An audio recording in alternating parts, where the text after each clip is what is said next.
My name's Clarke. I'm the deputy head. I deputise for the headmaster at Warminster School. I look after everything apart from the academics.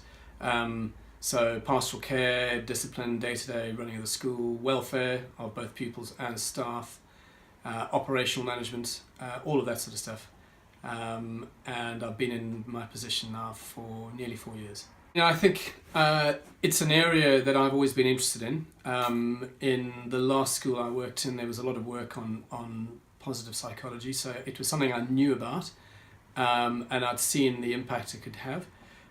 We've been on a journey at Warminster where we've been introducing various aspects here and looking at ways to improve and develop our pastoral care of the pupils, which is the core of what we do, really.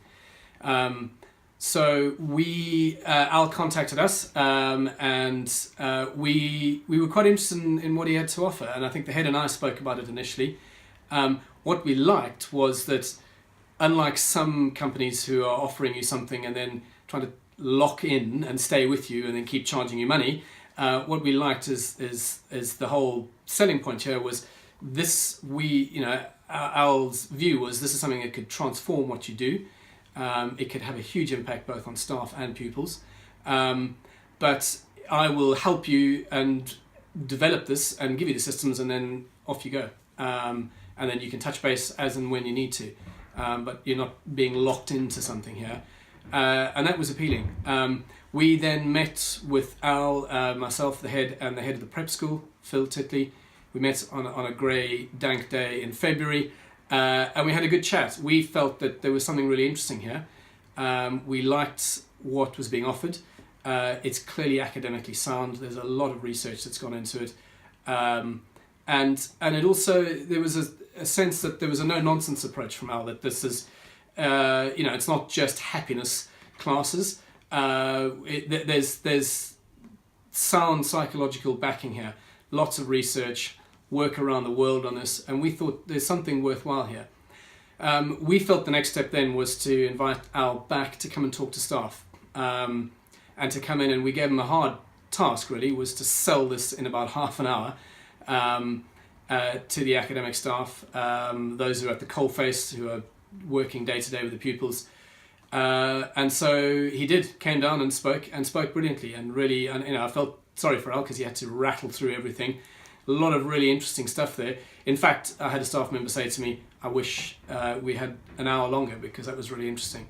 So I think it's piqued interest. I get the sense we got a list of names of people who are interested in getting onto this journey, and I think we've got a number of staff here who are interested in this for themselves. I think the key thing about this is about equipping staff to be better versions of themselves so that they can then look after the pupils, and that's really what's appealing to us. Is this is about staff well-being, about our duty to look after the staff that we are responsible for, and then to help them look after the pupils. So both of those I think work really well. I would say definitely meet Al.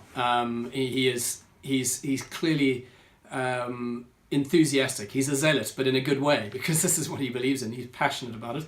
He sees it as a necessary part of education, and he's right. And I think there's absolutely no doubt that this should be part of what we're doing.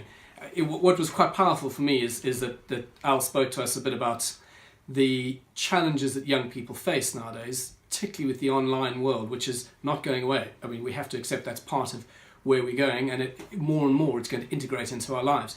But it has a downside to it, and we need to equip both ourselves, but more particularly the pupils, with how to deal with that, how to live with that, how to cope with it.